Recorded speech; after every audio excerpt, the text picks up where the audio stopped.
Thanks for listening to the Rock Guitar Confidential Podcast with Brian and Scott. Say, have you spent the last 20 years trying to get the perfect guitar tone from that album that you love? Well, it turns out you wasted your life. Sorry. Find out more on the podcast after this. It's so much fun discovering a new band like that that's like you kick ass, but I wish it was coming from America. That's the thing that pisses me off. Come on, America, we're better than this. No, America's not better than this. Yes, we are. There's a lot of rock fans in this country, man. There is. The proof is in the pudding. So far, I think Thailand is better than us. Oh my God, we can keep going on the line. Japan is better than us. Everywhere in Europe, South America. Right. I mean, it's right. Sweden, Denmark, Germany. Britain, Switzerland, you name it. I mean, they have better rock bands and metal bands than we do. Italy, absolutely. Greece, for sure. I mean, totally. Our good friend Alex Bosson, whose Lunar album releases this month. Oh, nice. Yes, I have a guest solo on a track called "Falling Back into Old Habits." Nice. That I recommend everyone checking out. In honor of the song, you've played all these old licks that you've played 100 times. So yes, absolutely. Yeah, that's right. The solo, so there's no new licks anywhere. It's just like 20 seconds of the neener neener lick. And then maybe like bow, neener neener neener bow, neener neener neener bow. It's just just like neener neener neener neener neener bend. And it's funny. Like I got my cease and desist letter from Carlos. I was gonna say that's gonna get you some serious trouble. Carlos is gonna be like, that is my territory, man. Yeah, I came up with those neener neener solos. Him and Mark Tremonti were both like, no, he's cock-doodle-doo. Yeah, that's right. So. right, yeah.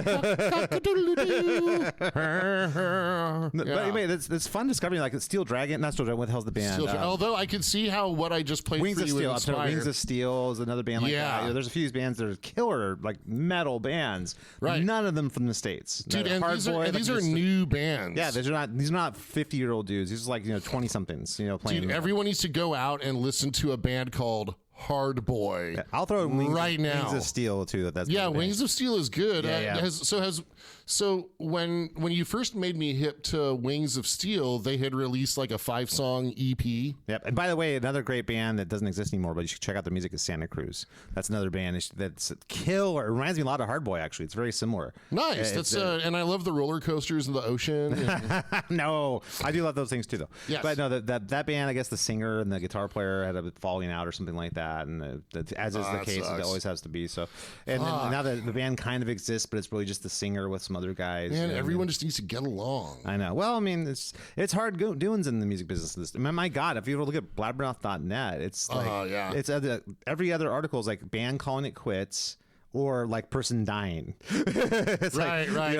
Or King Diamond to release future album. Yes, at some point. And then canceling tour dates. Yeah, that's pretty much been the last decade. Yeah, exactly. I mean, but that's what I mean. It's like not too much good news here. I think partially it's because rock music is not the music of the youth in the United States. If it was an American, artist, it'd be a hip hop thing, or it'd be like some kind of like pop princess kind of thing, or be pop Chocolaca sluts. Yeah, like Americans just don't care about being good at stuff or stuff that's made by people that are good at making stuff. I think they care about making the scene, like whatever's the new cool thing. I'm going to get on that new trend. That's what I'm going to do. That's what America's into.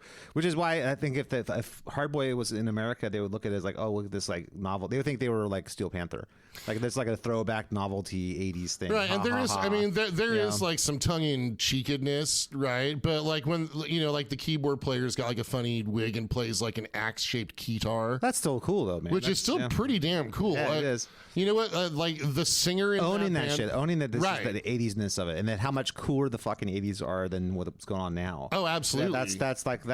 That's just being real at the end of the day. You know what I mean? There's live footage of Hard Boy playing in a shopping mall in Thailand. Oh wow, everyone's shocked. To a crowd, and like everyone's digging it. Dude, it's so you have to great. keep in mind in other places of the world besides America, rock is not some weird underground thing that only your grandpa listens to. Dude, we could have a podcast listing all the countries that are better for music than America. Well, that'd be easy. It's just every country except for America. Here we go. Right, we'll just list all. We just did it. Syria, Turkmenistan. Dude, even Iraq has like metal bands and stuff. You know what I mean? Even like North Korea, it's so like bizarre. It's compelling. Yeah. Anyway, that's the thing though. That's the key. I think that's the difference. Like in like other parts of the world, like rock and metal is not seen as like my grandpa's music. It's music everyone listens to. You know what I mean? Yeah, I really feel like I just get this like emotion or this sense, right? I don't have it. just my first reaction is like, okay, well, so when Hardboy posts a video, they're also promoting Gene Lab Studio, right? So I mean, it could be that like one of those guys or all of those guys own the studio, and you know and the band is basically a commercial for the studio. Well, it's almost like what you and I do when we release records. You know, it's like Right. it's a commercial for our teaching practices. You know what I mean? That's right. You know, that's more or less what it is. So yeah, because there's no music, there's no money in music anymore.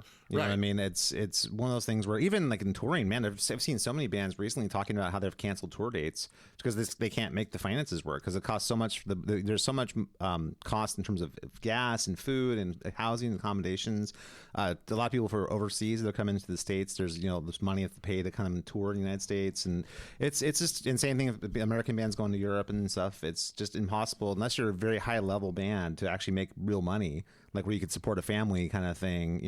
Touring, which is the only place that you can make money in music anymore is touring, and even that is becoming really challenging. Yeah. You know what I mean? And so it's going to get slowly kind of boiled out to the point where we're going to have like open mic nights and like bands playing at like arenas. That's going to basically be all that's left.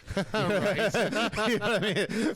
There's not going to be venue thing. Yeah, so that's going to be it. Then that's the future we're careening towards. You know what I mean? Because it's very hard for like smaller like clubs to make any money because no one goes to support live music. If you're a dance club or a DJ club, then that's different because people are going there to take ecstasy and fuck each other and dance all night. Well, and you know what? Like, it's funny.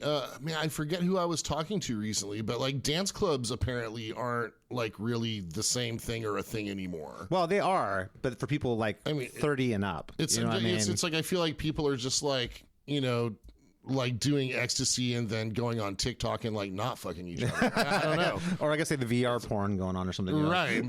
Something must be happening. That's, I'm sure computers are to blame is what I'm saying. Yeah, I guess. So. Well, ultimately people are to blame at the end of the day. Oh, well, yeah, and I'm happy to lay blame. Computers are just a symptom of that. But it's like, yeah, I mean, but that only places Are they a that symptom of the universe they then, are not, ultimately speaking? Because I don't believe Kristen Pelletieri ever covered it. So I'm pretty sure that does not. Oh, very true. Yeah, good call. But no, I think that's just the only clubs though that actually can bring people in are those kind of clubs. There's not like there's live performance clubs that are just kicking ass and doing great. There's a handful of like bigger rock clubs, like bands that are like not quite theater level bands, but not quite like 200-seat bands. Yeah, like Ace of Spades in Sacramento. Yeah, exactly. And I think there's clubs like that all around. There's clubs like that all over the world. You know what I mean? But that's like the place that you can kind of go. But that's even sort of winning out a little bit. It's not like it was even 5 years ago or 10 years ago, especially not 10 years ago. Right. And in Sacramento, I mean, there's so many clubs that now just I don't even know how like Old Ironside keeps itself open. Must just be. I think alcohol is primarily how Old Ironside stays open. I know, but like there's that used to be a place the bands play, but that's and I guess I still is sort of, but it's like there's a bunch of places like that are really small clubs that are they're either going away or just like what, we're really just more of a chicken wings place now. Right. Yeah, dude, I actually I got to see Vernon Reid play at Old Ironsides. That's crazy, dude. That was awesome, right? Because like the stage at Old I is like kind of not really a stage. No, it's sort of just like a slightly raised. I remember octagon. when Scott Allen Project played there, we had to put Marty on the floor, like he couldn't fit on the stage. Yeah. After you get me and he actually was like next to the stage, next to the door. That's where we had to put poor Marty. You know what I mean? And then I mean it's like that. But even places like the Holy Diver, which doesn't exist anymore, that kind of club. Yeah. And I guess technically the Boardwalk still technically exists, but it's. Yeah, I mean, I guess the Boardwalk got remodeled. So I think it's nice in there. Yeah, but better than it was. Yeah, absolutely. But I mean, it's not thriving. There's not like a scene. Yeah, they sneeze. No, that's all right. I feel bad for whoever had to remodel the bathroom at the Boardwalk. Like there must have been everyone who had to ever use the bathroom at the Boardwalk. Right. I feel bad for them too. Yeah, which was me many times.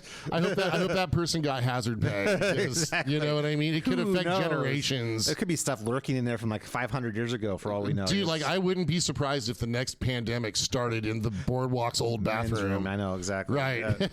So no, but that's true of every rock and roll club. If you play in other places, any other place in the world, it's rock clubs are just not. We talked about this with the podcast. I mean, it's got its charm. They're not classy. They're not. There's nothing classy. They're all the dingiest, worst of the worst. That's right. Like you go in there to vomit, right? Because you're hammered, and then you take down a phone number from a nice young lady that's on the wall, and exactly. Make a new friend. Andy likes to party or whatever. Right, for a good time. That's never not worked out. That's always a good idea. Bathrooms don't lie. Come on, man. It's like the internet. Hey, yeah, that's a great like prank to pull on your friends. Is it really? You know, like I told a buddy of mine, I was, you know, my other buddy, I'm like, yeah, you know, we should put Jason's phone number on the, you know, wall of whatever.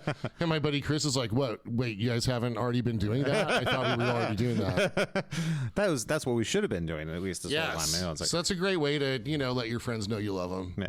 Well, I don't think that everything is lost. I just think that we have to reframe. And it's such a heartbreaking thing because I always tell my students this too. Like, they didn't even know the rock industry is like being a thriving thing. They've never seen that. You and I were a little too young to be a part of it, but we saw it. We saw what rock was. But we're not too old to move to Thailand. That's true. But we're also not too old to keep rocking. That's the thing that's important. That is, well, as we've proven time and time again. But that being said, like, to see what rock is now compared to what it was when our youth, it's like, it's so heartbreaking. It's almost like seeing like this picture of this smoking hot blonde and then and this is her now. It's like, oh my God, what happened? Yeah. She's an advertisement for Gravity. It's like, you know, but she was so hot back in the day. What's going on? But you know what? At least Pam Anderson seems to be doing well. You know, she's back in the press now. You know, props on her for like going out in public without makeup. Good on her. She looks fine for a woman her age. Yeah, good on her. She's great for a woman her age. Yeah. Jesus, yeah. That being said, though, like, you know, we saw the glory of what rock was at one point. You know what I mean? Yes, the glory of rock. And seeing it now, it's just like so heartbreaking. And then, so you know what? There might be a positive catalyst coming up. I read somewhere that Spinal Tap 2 is going to get released in spring or early summer this year. Oh, fantastic! That's something we definitely gotta go watch. We gotta do like we have to like that and come straight back and podcast about it afterwards. Yeah, dude, definitely. That's a great idea. Yeah, that's for sure. So yeah, we'll have to get a special guest to come with us so we'll have a three-way podcast. I never signed up for that. That's not a three-way podcast. That's not the back. That's not the understanding that we had when we started this. No, a three-way podcast when we get back with a guest. So yeah, Spinal Tap review. I guess I guess the plot is. The plot synopsis I read, and of course I'm going to be paraphrasing. Manager Ian Faith. He's dead though, right? He dies he's dead. Yeah, so actually the actor who played him is dead too, right? Yeah. So Ian Faith dies, and his daughter Hope Faith. Right. Yeah. So Hope Faith, her dad leaves behind like one last gig contract. Huh. And it's for Spinal Tap. So she, and I guess like simultaneously something happens where some megastar, like a Taylor Swift type or whatever, is like gets recorded like singing a Spinal Tap tune like before sound check. Okay. And it goes viral. Okay. So like these things happen simultaneously. So she has to go recruit all the living members of Spinal Tap. Which everyone but the drummer, basically, right? I mean, the drummer, who knows? It's always a new drummer. The keyboardist, I think he's... Well, okay, Viv Savage. I don't know if Viv Savage is going to return, because I think he was always... You gotta bring Viv Savage back. Come on. That would be great. He likes to have a good time all the time. No, that was Mick Shrimpton. Ah, God damn it. That was a drum... Yes, my Spinal Tap knowledge is... unimpeachable. Unimpeachable, yes. And then, of course, you know, he... I think he just spontaneously combusted, and there was just a little globule. Yeah, I'm pretty sure. Right. Yeah. Before they finished the tour with Joe Mama Besser. But anyway, so I guess so she has to do this like, you know, what is it, like the Seven Samurai or something? She has to like reassemble the Avengers. Oh, really? Spinal Tap. So she's like riding out to the wastelands and stuff, and then so like Derek Smalls, like he opened up. He's in London and he opened up a glue museum. It's got like glue from all around the world. Nigel Tufnell is he's living in I forget exactly what the name of the town is, but it's kind of like you know how there's like British towns with names like Stoke-on-Trent. Oh, sure, yeah. Right. Yeah. So he's living in a place that sounds kind of like that with the same kind of naming convention, and he runs a guitar and cheese shop. And I guess David St. Hubbins is stateside, and I can't remember what it said he was doing, but that should be enough of a teaser. He seems like he'd be like a reality star or something like that to me. He's like he would be like doing, you know, like the worst chef in America kind of stuff or something like that, you know. Dude, fuck yeah. That seems like what he'd be doing, you know what I mean? I feel, you know, I know St. Hubbins is the patron saint of fine footwear, so I feel like it should like podiatry or something. Yeah, that's true. You know? Maybe an infomercial like, you know, we're here with David St. Hubbins to talk about this new podiatry. Yeah. That'd be perfect, yeah. So let's hope that especially with like the young person angle. Yeah. I don't know. Let's hope Spinal Tap is a positive catalyst for guitar playing.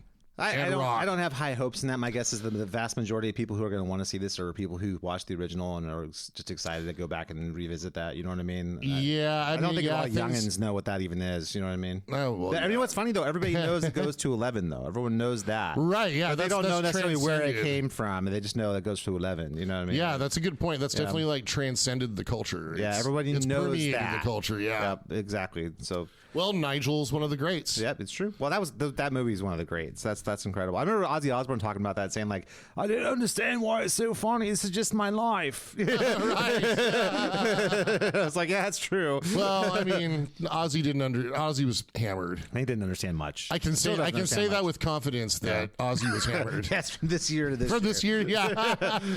from year 0 to like. Well, now he's just on Vicodin or whatever other kind of brain scramblers he's on now. But you know what I mean. Dude, Brain Scrambler. Like, that should have been a track off of like Master of Reality. It's true. I'm sure it was. Speaking of tracks, our subject, after we've taken a long and winding road almost halfway through the podcast to our subject of today. Multiple topics. We're coming back after a little bit of a layoff. Yeah, holidays, Yep. So today's topic is guitar tones. Great, amazing, legendary guitar tones that only exist on record. Yeah, and this is going to take us to certain time periods because. So, taking a modern band like Hardboy, for example. Well, they're building off the legacy of what those other guys did. I mean, well, and the tone on the record is going to be more consistent live because, I mean, they've got to be using amp sims and some sort of... some neural DSPs and stuff. And, Right. Yeah. So these are like guitar tones that were great on the record when, like, you still had to get a bespoke guitar tone. It was a combination of the mic or a combination of mics, the way the board you're using, what kind of mic pre's.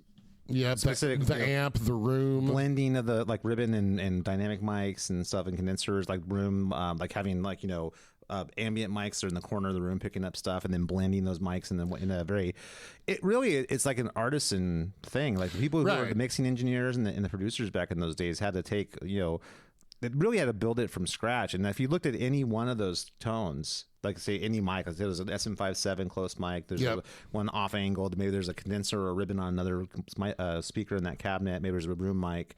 If you listen to any one of those, it wouldn't sound like what it does. But if you actually put them all together and blend them the right way, and then you add, a nice API mic pre to that, and then you put it through like a freaking, really kick-ass compressor or something like that, you know what I mean? Then you get that sound. Right, yeah, exactly. Well, yeah, and there's so many. I know that these days, thank goodness we have impulse responses. Yep. So but it's much easier to get a consistent and good sound right away. Yeah, that's what I'm saying. Like the consistency, right? But if you set everything up in the live room and track that, as soon as you break it down, you're never going to set it up exactly the same way again. There's some magic. If you're going to punch in, you better hope that everything was left exactly what. Even though with tube amps, man, even if you left everything exactly the same, the board was the same and everything. If you come back the next day and you're going to do some punches, as soon as you turn the amp back on, those tubes aren't going to sound exactly like they did yesterday. Totally. Like maybe the temperature changed a little, like, by a fractional amount. Maybe one of the power tubes is slightly degraded, That's right. And it's not as efficient in the, how it deals with the current going through it or something like that. Those things affect the tone, make it harder, make it more brittle. Yeah, that kind of thing.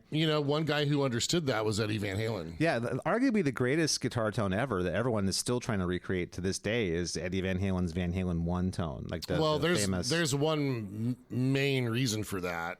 Which is? Eddie himself. Yeah, I mean, but it's funny though. Tone is so much in your touch and attack and your fingers and your own talent. Yep. Like so just before we get into any nuts and bolts, okay, it should be known that like Eddie Van Halen himself is why you can't get his tone. You can never get it. Yeah, same, totally true. But even Eddie never got that same tone again. You know what I mean? Like his tone was slightly different. On the first 6 Van Halen albums, he used the exact same guitar and the exact same amp. And an SM57 apparently running through the same console, but every one of them sounded a little bit different. And it's had to do with what kind of compressors they're using, what kind of EQing they're using. Maybe that was a different sort of mic. I mean, it was an SM57, but maybe it was a different SM57. There's so many things that go into it. Yep. Maybe the grill cloth, he pulled it off on this one and it wasn't on the before. Maybe he had the raw speaker and maybe he had the grill cloth this time. Right. There's all kinds of things that could go into that. So if you listen to like the Van Halen 2 tone, it's still great and it still sounds amazing. Yes, but I can tell that that like a fly landed on the speaker cone in the lower right hand corner, and or maybe they were using the bottom left speaker instead of the top right speaker, you know, in the 412. You know what I mean? And so it's not exactly the same. When you go to Women and Children First and Fair Warning and Diver Down in 1984, every one of those albums was recorded with the same everything. And they all sound different. Not that they all sound great in their own way. And there's people who are aficionados of the Fair Warning tone. People love the 84 tone. Some people like the Van Halen 1 tone. Some people like Van Halen 2 tone. You know what I mean? But that was something that, it was a combination of Ted Templeman, doing his thing, and then having the engineering that was done on that. And I think what's funny is it's the same crew that did everything on all the Van Halen records. Like Don Landy was the engineer, it was Ted Templeman. I mean, at least the early ones. Yeah. And it sounded different. And you think, okay, it's the same engineer, same producer, same guitar player, same amp, same guitar. Like, why does it sound different? Because of that magic that happens in that one moment. And that's what's lost now. I think is that now, you can get a great tone, totally consistent. You can save it, come back and record with the exact same tone. Everything's and then you can reamp it.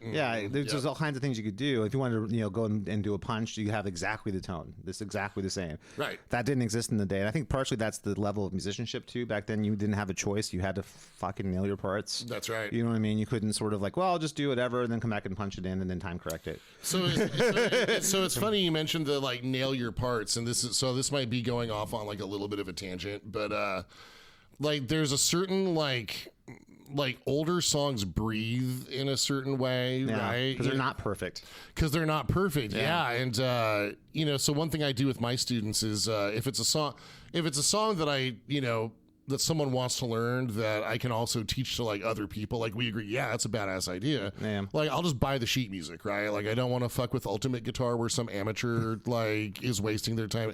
No, I go to a publisher and I purchase the sheet music from anywhere from like $2 to $5. That's a lot of money, man. What the hell? Tax deductible. I didn't know you were rolling with that kind of dough, man. Yeah, well, I mean, I'm dropping 2s and 5s everywhere. I write it off. I know, but still, oh my God. Still, yes. That's kind of money that Ryan plays with, man. He's got to. Well, I mean, look, I want my students to have the best experience that I can, I mean, I know you do too. It's just, but also for my own like selfish reasons, like I don't trust Ultimate Guitar. Oh, dude, I always just transcribe stuff by ear. I never ever use the tab. So I also transcribe stuff by ear, but we live in an age now where it's like, you'll do that, and then the student will go home and they'll be, well, I watched this tutorial and it's a little bit different. But I tell you what, though, even if you get the tab or the sheet music, it might be different on that tutorial. And that still happens too, right? Yeah, so case in point, and that's an opportunity to talk about like positions and like how you can play the same note in many different places and stuff like that. Absolutely, and that's a chance to have that conversation. Why would you choose this versus that? You know what I mean? And sure, absolutely. I just did that with "Bark at the Moon" with a bunch of, because that was this year's Halloween song, and that of course extended all the way in through Winter Festival on the 25th. Yep, and through New Year's too, probably. Yeah. What's that? Through New Year's, probably. I'm guessing, right? Yeah. I just about almost everyone's wrapped it up by now, right? But going through, which is great. Good job to all of my students out there. You guys rock. That's a lot of fun. Literally now, because they play "Bark at the Moon." That's right. So there's a position shift that like I would go for like. So when he goes up to like 15th position G for that G to A bend, right? But before he goes up into like the arpeggiated parts, right? And the transcription has us shifting to the G that's available on the B string, 8th fret. Yeah. Well, no, the other direction. The second octave on the string. Yeah. Okay. Yeah. Well, when you can anyway. So. Yeah, I know that the transcriptions it's transcription bot. Yep. They run it through a computer and a human edits it. And I still trust that more than an amateur on Ultimate Guitar. The same way prostitution is going to be in the future.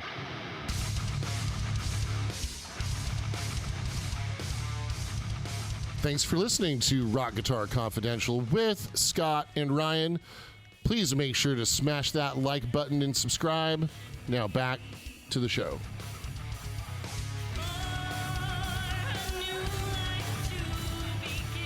Absolutely. Well, I trust professionals. You know what I mean? Yes, right. And then then HookerBot will be a leap forward. I hear Elon Musk is going to be unveiling the tap to pay on the HookerBot. Right?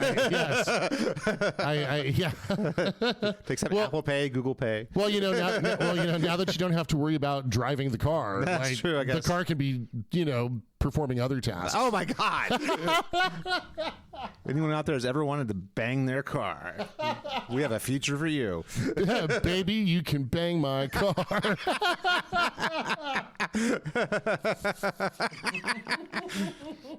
All right, what were we talking Nice. about? I'm sorry. Well, so anyway, so we're talking about like tones that can only be found in the audio. So to illustrate the point that we're making about, the transcription's different, the way you hear it.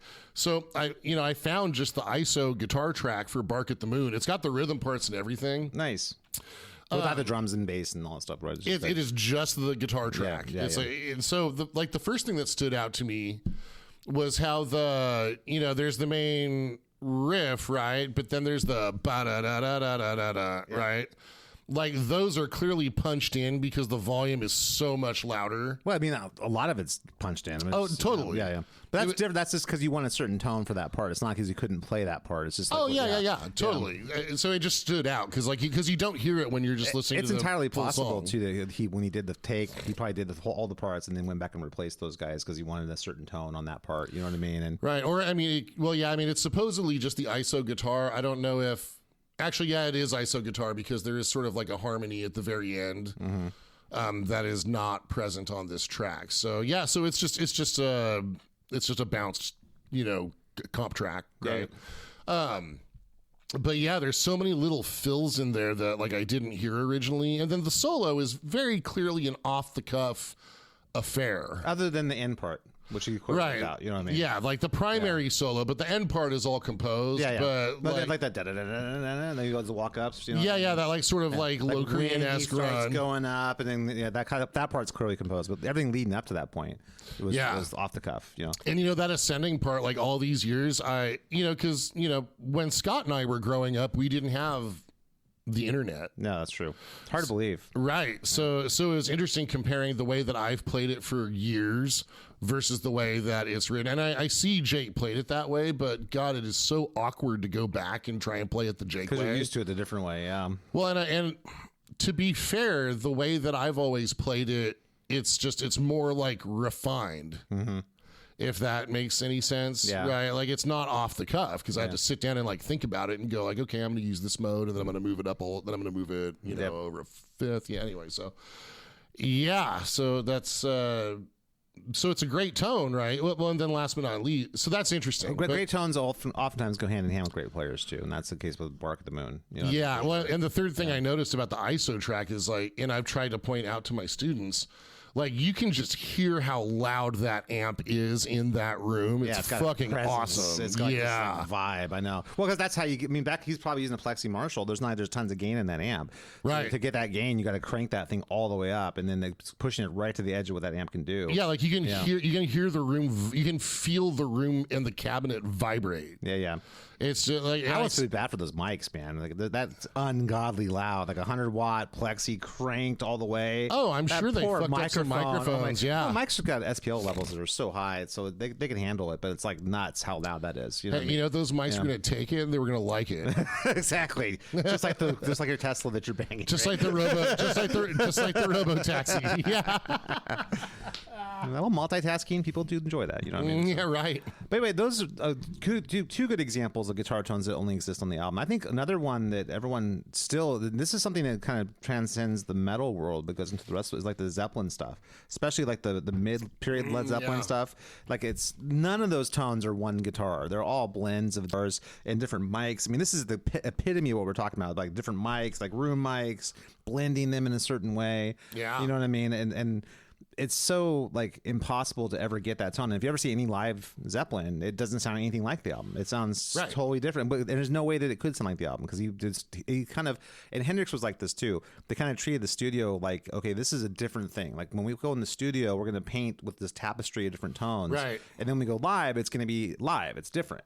And it's expected that it wouldn't sound like the album. The album's the album. The live is live. And that was what was so exciting is to be like, okay, I wonder what they're going to do when they play it live. Yeah, exactly. And how is he going to change this? And how cool is it going to be when he makes it more stripped down or something? There's only right, or like when he's going to extend that solo and like totally trip balls all over. Exactly, but like the end of Purple Haze. It's so year. cool though that it's so different. I think that's the cool thing. And there wasn't that expectation. Like bands nowadays, everything's to a click and everything's coded. There's tracks that come in and out. It's set to the video, for the backdrop and stuff. So what that gives you is a very like polished show, but it doesn't give you though is like that sort of random stuff that can happen at a real live show.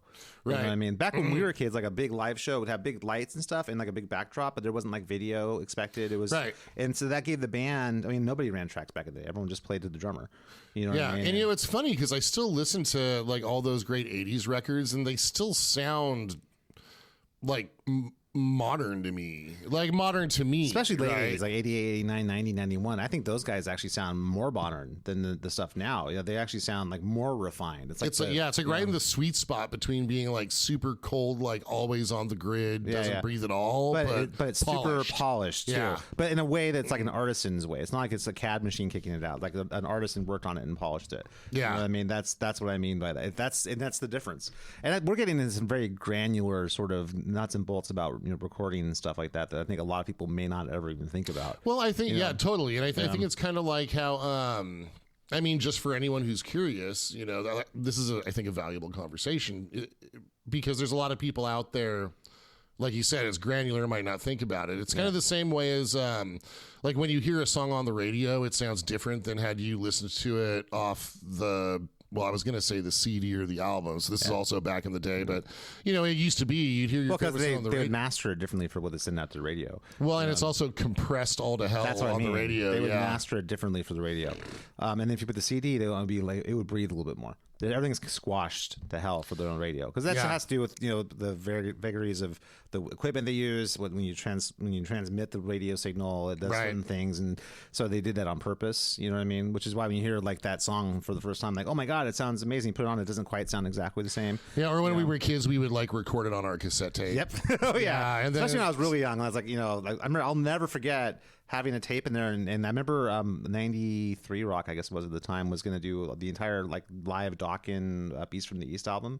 Rad. And I remember like, I remember when they used to do full albums. And I remember I was like, okay, waiting for it, and I put the tape in and click, and I remember I missed like the first part of Heaven Sent or something. Yeah. And I was like, oh no, but then I remember going back and listening to that over and over again, because that's was the archaic technology we had back then. I did that with there was like a Kiss Greatest Hits or whatever, and like it was so many songs that like my side of my cassette tape ran out. Oh no.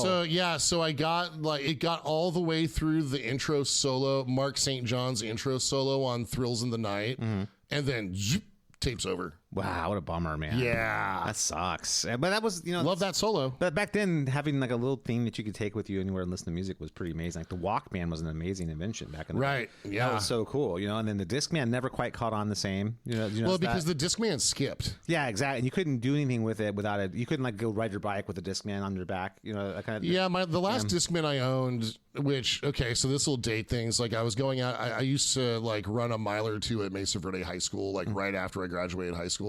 So I got a Discman that had like a little hand grip on it. So you can run with it? Yeah, it was all yellow and black, like the Striper edition. Yeah, Discman. I know exactly what you're talking about. Yeah, it had a little grip. So I would just carry that with me, like, Yeah, exactly. And that one was pretty good about not skipping, but every Discman I had up until that point like the car Discman, it still fucking skipped. Yeah, exactly. It just wasn't the right technology for that thing. You know what I mean? That's why I remember when the iPod came out, I remember thinking like, that's cool because you could have freaking my entire collection right here. That's awesome. I never realized it was going to destroy music, but at that point, that's okay. Spotify did that. It's funny, man. Now we're kind of going off on a tangent here, but yeah. So my buddy was over the other day to watch the Kings game. He's the one that I rip on all the time. Oh, okay. Yeah. Who thinks like Spotify is fucking great and doesn't care about whatever. Something came up where I was like, well, like I made a joke about, well, at least Daniel Ek's a billionaire. And he didn't know what I was talking about. And it's like, of course, like, dude, you can't like advocate. Like, sure, you think this is all great, but you have no idea like who's getting rich or why or anything. Yeah, well, I mean, also it's it's made up a situation where like the labels can make some money finally, sort of, and then like the big labels anyway. And then there's a situation where like essentially like the artist is, well, as is the time honored tradition, the artists are just getting fucked left and right. That's just what they do. It's the way it's the music business. It's the way it's always been. You know what I mean? Yes. But that being said, the mastering though that a lot of those albums had, I think like a great example is 1987 from Whitesnake. Oh yeah, that's a guitar tone that exists on the album that does not exist like that anywhere else. It's I mean, John Sykes is still distinctive as a player, great but tones and stuff, but it wasn't that tone. And I think a lot of it has to do with the things we're describing, what kind of amp you're using, like what was the mic pre's, what was the EQ setting. You know, if you listen to that album, the way that they mastered it, it has a lot to do with how it sounded. You know, it sounded so big and powerful and just like overwhelmingly powerful. Yeah, well, you know, David Coverdale was sick for the beginning of the recording of that album, and so John Sykes went in and pretty much just made the whole album like up in Tahoe. Yeah, and then they just went and had him do the vocals over it. To the point where Sykes like wanted to have David Coverdale kicked out of Whitesnake. And I'll just sing. This is Blue Murder. Which he could. He could have. If you listen to Blue Murder, you know he could have. Absolutely. And he also fronted Thin Lizzy for a while too. Right. You know what I mean? So I mean no, Sykes is a great singer. Absolutely. So that guitar tone, you know, again, I was talking to someone about. I swear, I thought it was like Boogie Mark IIs. I think it was JCM 800s. Is my understanding. Were they? I thought it was. I thought they were boogies. Like I remember Zach Wilde talking about I guess Keith Olsen gave him like it was a 50 watt or 100 watt 212 combo JCM 800. Oh, what nice. He used. So, but that shows you it's in Sykes' hands, dude. It's like Eddie, same thing, like that kind of power, that attack. He could have played through a Boogie. He could have played through a Soldano. He could have played through a JCM 800. Well, whatever amp it is, if you listen to those isolated tracks, like those amps are cooking so fucking hard. Now that's the thing, is that's pre like Soldano and Boogie Mark II C pluses and stuff like that. Yeah. Where we had these really high gain amps in the JCM 900 and 2000 series, and then you know all that stuff that didn't exist. Everything was basically Plexi Marshalls. You know what I mean? Either 50 or 100 watt Plexi Marshalls, and you had to get that power amp saturation to get that thing to get that sustain. Yeah. You know what I mean? And they'd even put like they go in there and lower the voltage and stuff with the Variac and the power attenuators. All these and they stuff. stole that from Eddie, but it's like that. I was gonna say, didn't Eddie add a preamp tube? No. Well, he did it when he went to PV and he did the 5150. He had a preamp tube. But Eddie, really up till he died, it was always adding more gain. If you listen to like the EVH 5153 amps, there's just so much gain. I mean, but there's just so much gain. Yeah. So Eddie I think he kind of didn't want to have to work for it like he did on the old amp. The old amp, he had to work so hard to get that thing to do what he wanted to do. Yeah. To Variac it and crank everything up and all this stuff. He wanted to be able to just plug in and get that sound without having to make it happen. And I think that Eddie always had tremendous tones, every era, whatever it's going to be. But it wasn't the same tone as that. And I only mentioned the Van Halen one tone because it's so like sought after. Oh, it's iconic. Yeah, exactly. Same with the Hendrix stuff. Like, I want to get the Axis Bold as Love tone. Like, well, dude, Hendrix never got that again. Right. You know, that only happened the one time. You know what I mean? And it's, the idea of spending time and energy and resources to try and recreate these iconic tones is kind of futile. And the reason why, and this is something we're going to talk about next, is because some guitar players sound exactly the same, and it really doesn't matter what they play. I mean, most great guitar players. And Van Halen he sounded like Eddie, but he sounded like a different version of Eddie every time. Yeah, different iterations of greatness. Yeah, where that guy, Yngwie Malmsteen's a guy who really uses essentially the same gear that he did when he started, and he always sounds the same. We've seen him live a couple times. You know, every album I've ever heard, he just sounds exactly like Yngwie. Well, I mean, and you know, Yngwie, I mean, talk about granular, right? Like, he hand selects every string gauge. I mean, it's essentially an 8-gauge set, but he selects slightly the gauge. lower, heavier on the lower end, right? So actually, I'm not sure. I think it's like a 46 or something on the low E, I want to say. Yeah, you know, I don't know. It's like an 8 through 46 or something. Is it? Yeah. So he's, you know, he hand selects like every string. Mm-hmm. Right, and you know, he's got his custom YJM DiMarzio pickups. Actually, he's with Duncan now. What? Yeah, he's with Duncan now. Yeah. Wow. So, but I mean, it still sounds exactly like. I mean, nothing. Well, he should be with EMG. Well, he was with trademark. He was with DiMarzio, which is the company I'm with for a long time. So he basically betrayed both of us. Yeah. But anyway, long story short, he still sounds like Yngwie. Everything it's in his hands. There's not anything, and I think it's just the tone and the intent that he's going for. It's just that's what it is. And Gary Moore's like that too. Gary Moore's another guy, who had that tone. Now he's got a couple of different versions. He's got the rock Gary Moore tone, and he's got the blues Gary Moore tone. Yes, but they all he's got the blues Gary Moore tone. Yes, right. But it's like it still sounds. Every blues Gary Moore album sounds like every other blues Gary Moore album, and every rock Gary Moore album, like Quarters of Power and stuff. Like that's got that. So kind of good. Oh, he's great. He's such a shredder too. I'd never. So I really dug into some of his stuff. I'd never realized how much he shredded. Him and Sykes are very similar. They are very similar. You're right. I would say Sykes is a little less in love with the blues. That's exactly. But that's other than that. And then, you know, which would make them a great tandem. I mean, I know they both spent time in Thin Lizzy, but I don't think they were there at the same time. No, they weren't. Yeah. Sykes only did the one album, I think. Thunder and Lightning. Yeah, Thunder and Lightning. Hot damn, it's so exciting. And he did a couple. I think Gary Moore did like 2 or 3 albums with them, I want to say. Yeah, but Thunder and mostly Lightning's a good album, dude. It hits you like a hammer. it was Scott Gorham and Brian Robinson are the ones who would think of like the classic Thin Lizzy. Right, the boys back in town, Thin Lizzy. Yeah, exactly. Jailbreak. That's that. Yeah, you know don't believe a word. Yeah, exactly. It's killer stuff. I mean, I really feel bad for Thin Lizzy. That's a band that like is so great that is only known for 2 songs in America. You know what I mean? This brings us back to my America sucks thesis. No, Van Halen's from America. AC and Aerosmith, Metallica, Megadeth. I mean, there's. I guess Rush is America adjacent. They're from Canada. They're Canadian. They're North proudly American. Canadian. North American. Okay, now we're expanding, right? Triumph, North American. Yes, the second greatest power trio from Canada. You know what, though? That sucks because they're so great. Triumph is actually fantastic. And that sucks that they are, though. They're the second greatest. You know what? That's what a bummer, man. You know what bums me out about Triumph these days is that like Rick Emmett and like the drummer, I forget what his name is, and the drummers sang a lot of their songs. They all wrote the songs together too. It wasn't like one guy did all the writing. You know what I mean? Yeah. So like, you know, Rick Emmett's like moved on with his life. The drummer, like I think he owns a studio or something. Like, those guys like basically retired. Like they're like, man, we had a great, satisfying career, and walked away. Right. Well, except Rick Emmett's done a bunch of solo stuff. You know sure. Right. Yeah. Exactly. The bass player still wants to get back together. Yeah. Well, I see. He probably feels like they have unfinished business. You know, that band kind of walked away. You know, right before the grunge apocalypse happened, so they were kind of smart. Maybe they're being Canadian, they were a little bit more educated. They must have known. They must have been able to like smell something foul. He looks up, he goes like, "What is it that you smell?" "I don't know, but we need to get out of here." It's like America took a shit, eh? Let's get out of here. Let's get out of here, eh? Right. We got some Molson back at the house, eh? Oh shoot! I put it up on the roof. It's okay. You hosers, you American hosers. You know what cracks, man? I love my Canadian friends, but like whenever I'm like friends or hanging out with a Canadian person, it's like at first if I don't know they're from Canada, they just listen to them talk. I'm like, it's really cool, and like, wait, something's not right here. What's going on? What's happening? And then something like, oh, sorry. I'm like, aha! You're from Canada. Yes, I have a colleague. That was the slight off thing I was sensing. You know what I mean? Yes, you can't tell. It's so subtle. You know what I mean? Which I'll take that any day.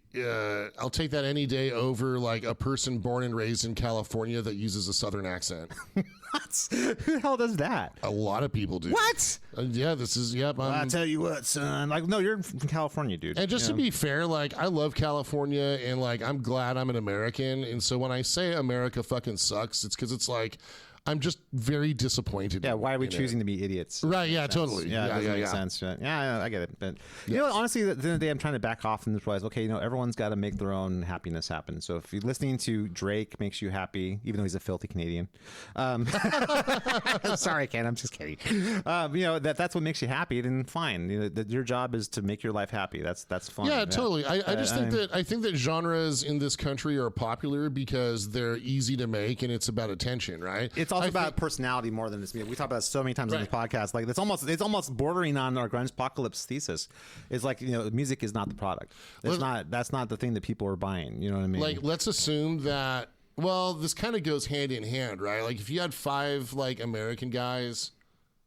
Like, not only do you have to be talented to do what Hard Boy's doing, it also takes a lot of fucking work. And there's also very little payoff for that work, too, because it's not like they're rolling in millions, you know what I mean? Well, yeah, and again, there's got to be some other, like, hook in there. But let's just talk about, like the songcraft, right? Yeah, but back in the day, though, like, look at a band like, say, Pretty Boy Floyd or something like that, you know, there was a payday. If you can get signed to, like, Warner or whatever, Atco or whatever it was, you're going to get $1 million, $1.5 million advance. Well, you're going to get an advance that you're going to have to pay back. Yeah, but eventually. But you also get tour support. You know that would be. And you could also just like get really high and declare bankruptcy. Yeah, well, honestly, they would. They would just write those losses off. Those, like, I know those guys. I know for sure that most of those bands that they might have the label $2 million that they just dropped, and then the label just eats the money and writes it off. Yeah, well, you know, Pretty Boy Floyd. Even though I'm not as acquainted with. I mean, they were very late to the party. I know. I'm just using that as a band. Like, but there was a potential financial windfall waiting if they were successful in what they were trying to do. Well, I guarantee that Pretty Boy Floyd had an artist relations person trying to develop them. For sure, exactly. And that's an investment on the part of the label. Yep. And saying, okay, we're gonna put this money towards this band, and then eventually they're gonna get us back. We'll get the money back on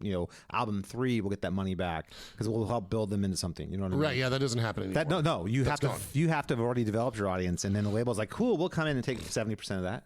Yeah. So there's somebody that's like producing or developing. Like it might be one of the guys in the band. It could be someone else who just like these guys are super. There is another hand at play making their output so good in quality. And we've talked about this before, the importance of a good producer. Like the producer is a really big deal in terms of making an album sound like what it sounds like, because the outside ear is so invaluable.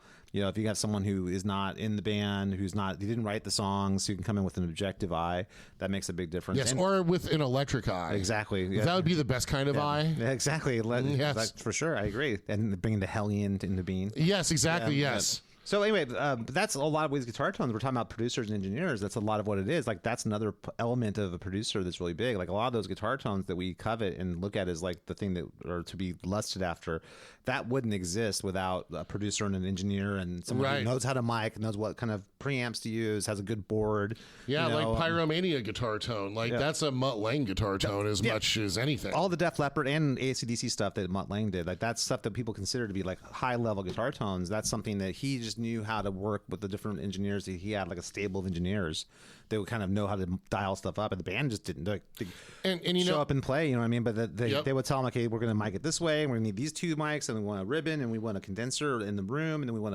a 57 right on the cone. Yeah, and we're going to plug it through the API on this channel. And you know what I mean?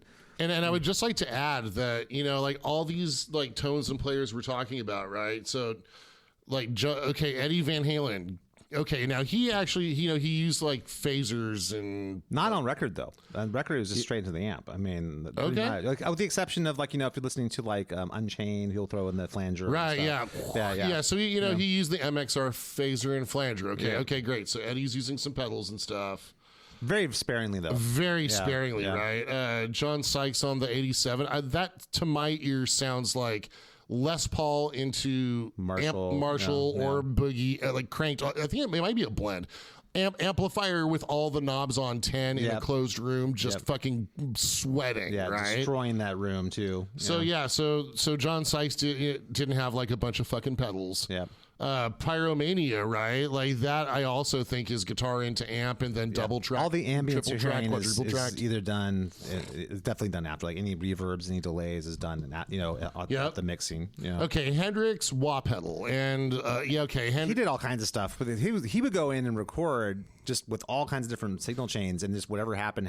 And then we would go back to like the next verse. He just did a totally different sound. Right. Well, okay. And I mean, Jimmy was totally tripping balls. Yeah, he was. So that's. But he also was as an artist. Fine, I think that as an artist, he really didn't have any kind of fealty to everything's got to be consistent. He was just like, because he was first. Yeah, he was just going to create what he was going to create, and then live he's going to do something totally different. Yeah, there wasn't any precedent for how all these new tools and sounds could be used. And he just did whatever with them. He's like a painter, just kind of I'm going to do this different stuff. So that's, I mean, almost all the great Hendrix tones like only existed in that one tone. Okay, that one time. Jake's got like a phaser or something on Bark at the Moon or a flanger. I think he used like an OD1 into like a Marshall, and that was like the main thing. And then he would throw in some era appropriate stuff that was there. But I think most of anything that's ambient, like delays, reverbs, that's done with like really expensive Echoplexes and stuff like that, and at Lexicon PCM 80s and things like that. You know what I mean? Gary Moore, guitar to amp, no pedals. Wah.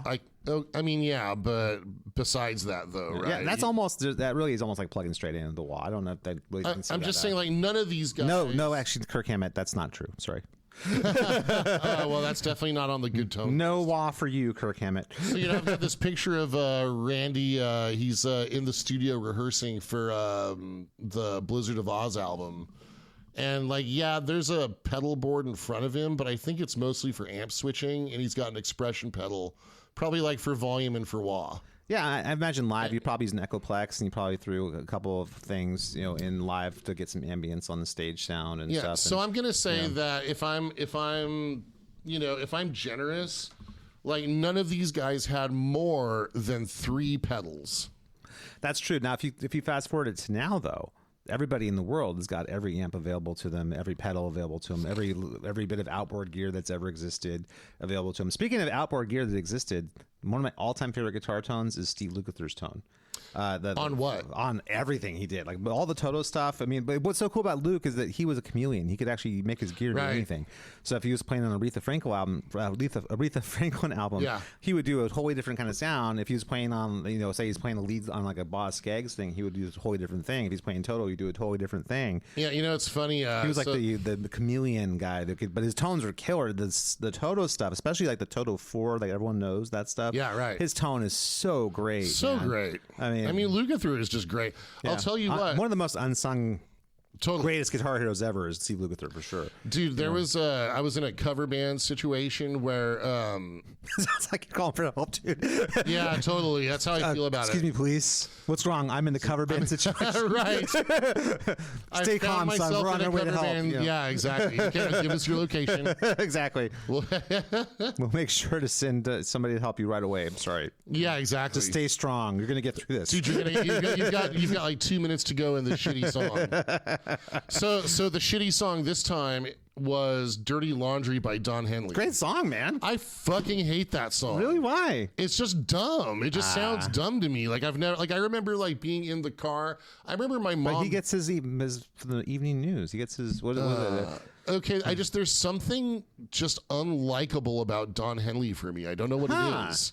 I don't know. Yeah, there's just something about Don Henley. I don't know what it is. I honestly don't. I gotta tell you, he's a great lyricist. I think some of his lyrics are freaking fabulous. Well, I mean, and lyrics are my least favorite part of every song. Agreed. But that being said, but it's still clever. I still give props where props are due. You know what I mean? If there's a good lyrics. Something about like kick 'em when they're up, kick 'em when they're down, kick 'em when they're up, kick 'em all around. My God, like funny. That's just dumb. Don Henley in like 1985 complained about the news and like the media. Are you kidding me? Dude, I love this show. Don Henley now, his head just must be exploding constantly. Dude, like the dude in Scanners. Exactly. But I mean, like, oh, you think things are bad on 1985? Media is terrible. Okay, let's fast forward. Yeah. So for all the, like, ever since my mom was driving me to swimming lessons at the public pool, and Dirty Laundry would come on in our 1984 Ford Granada. Okay, right. Very specific. I just think it's the dumbest fucking song. It just sounds like a dumb song. So I'm in this cover band. I have to play this dumb fucking song. Like, there's anybody out there right now that goes to a bar and wants to hear Dirt. I know it was a top charting hit when it came out. And so many Henley songs are like that. But nobody wants to. I don't know. There's just something about it. I don't know. But anyway, so. The only good part about that song is the solo. The outro solo. And I didn't realize... The main solo is actually Joe Walsh, and then the outro solo is Luther. Right. I didn't know that Lukather... I mean, I like Joe Walsh as a player a lot. Like, he's really good. It's just Don Henley, I just have the ick for. That's crazy. I actually really like Don Henley. I think he's got some great stuff, man. There's just something... I think it's just his voice. I just kind of don't dig I'm not the biggest Eagles fan in the world. I don't dislike them, but I'm not like a huge Eagles fan. But I definitely like a lot of Don Henley solo stuff. I think it's good. I mean, I'll tell you, the Eagles are one of those bands that... I mean, yeah, I've never, like, it's something about their aesthetic that just doesn't, like, it's not for me. Yeah, like, it wasn't made for me. It's not for our generation either. That's the music. Right, I totally get that. But I'll tell you what, man, I got to see them live at, like, Arco Arena when everyone was still alive. Yeah. Back when Glenn Frey was still alive. Glenn Frey, yeah. And I mean, I'm pretty sure they weren't using backing tracks at the time. Yeah, they're great. I mean, they're a great band and great catalog. I mean, I can see why they're so massive. Yeah. It's just, it's talent. Timothy B. Schmidt, local legend. Yeah, you can't argue with the talent in that band. Not at all. Really, I'm not, totally. I mean, every one of those guys went on to have actually really solid solo careers. Every one of them. You know what I mean? It was just, except for Tim, he's the bass player. But I mean, Glenn Frey, and Joe Walsh, and Don Henley.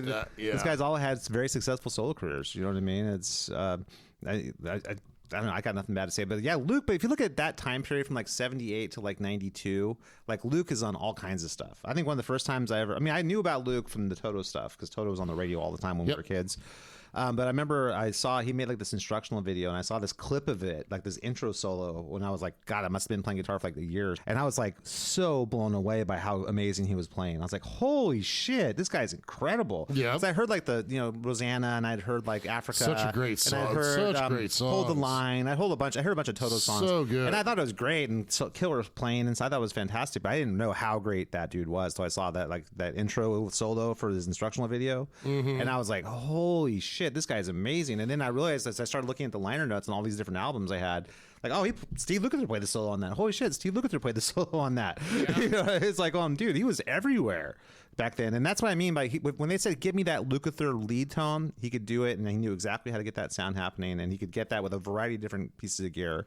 But, the one, like the if you think of the Rosanna solo, for instance, that really only ever existed on that album.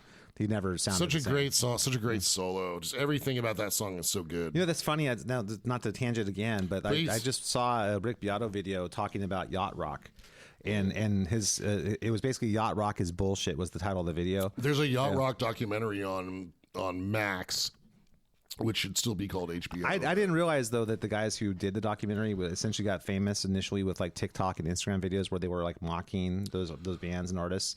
So Dude, essentially making them like out to be ridiculous and stuff like that. Dude, and, Christopher Cross is a boss. well, dude, everybody in that doc is great. Michael McDonald's a fucking amazing songwriter and singer. Yeah. I mean, you know what I'm saying? Yeah, though? yeah. Like, you can't say shit about it. And Toto is one of the greatest bands ever. I mean, Absolutely. It's weird to me though that people are such fucking sheep. That's the thing that pisses me off. It's like they just whatever they're told to like, oh, this is lame. Like, okay, I guess this is lame. Well, and that I mean, I don't know this for a fact, but my feeling is that yacht rock, that sounds like a radio format. Well, it's, like okay, we're gonna call this grunge. It's That's kind all of the you're gonna equivalent play. of taking a band like Steely Dan or Michael McDonald or Doobie Brothers or Toto and Christopher Cross and basically saying these guys are fucking lame. That's basically what it's. Yeah. It's like hair metal. It's like, oh, all these bands, there's fucking hair bands. They suck. Right, like it's a pejorative term. Exactly. Yeah. It's not meant to do anything related to the genre. It's meant to just say these guys are bullshit. Right. You know what I mean? When they're the furthest from bullshit. Like that same guy would say, oh, but Drake's amazing.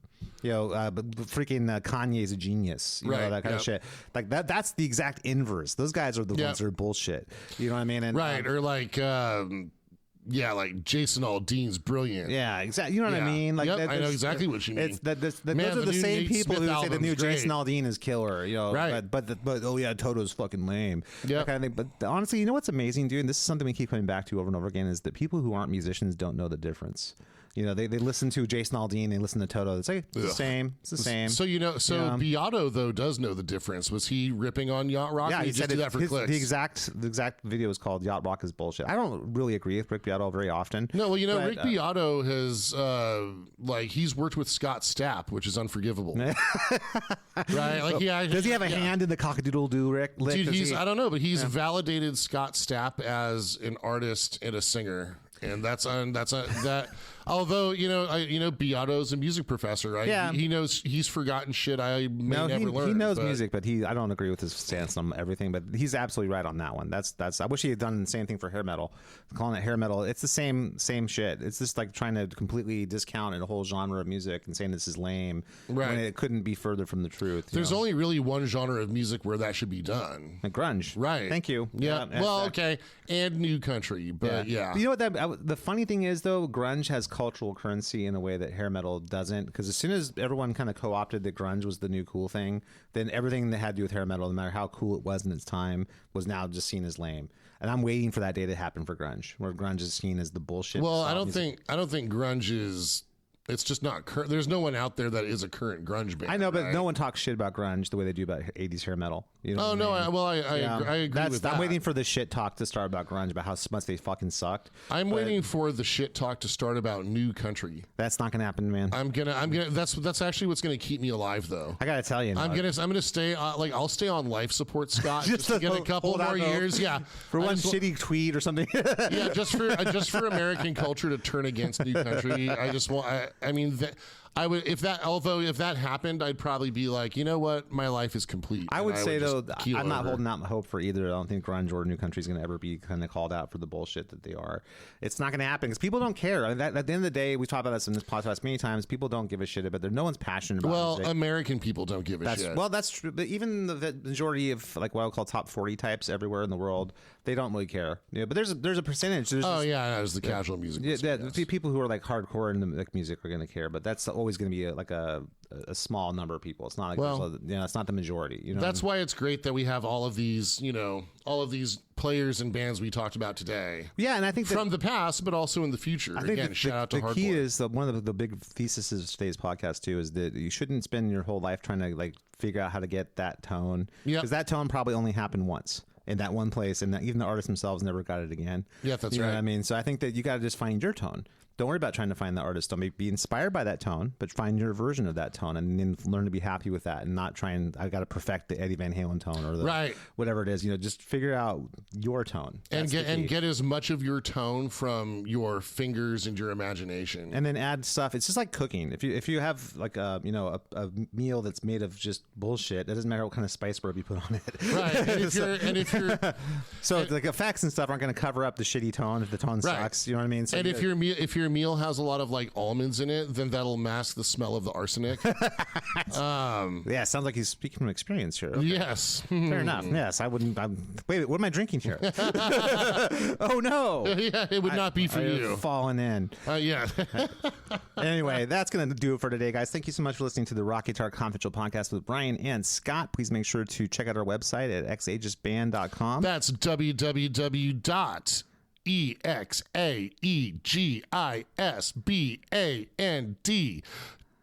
Exactly. There you can find all the links to our music, and you can actually email us through there if you wanted to. If you want to comment or something like that, you can also send us fan mail through the Buzzsprout link that's associated with this podcast.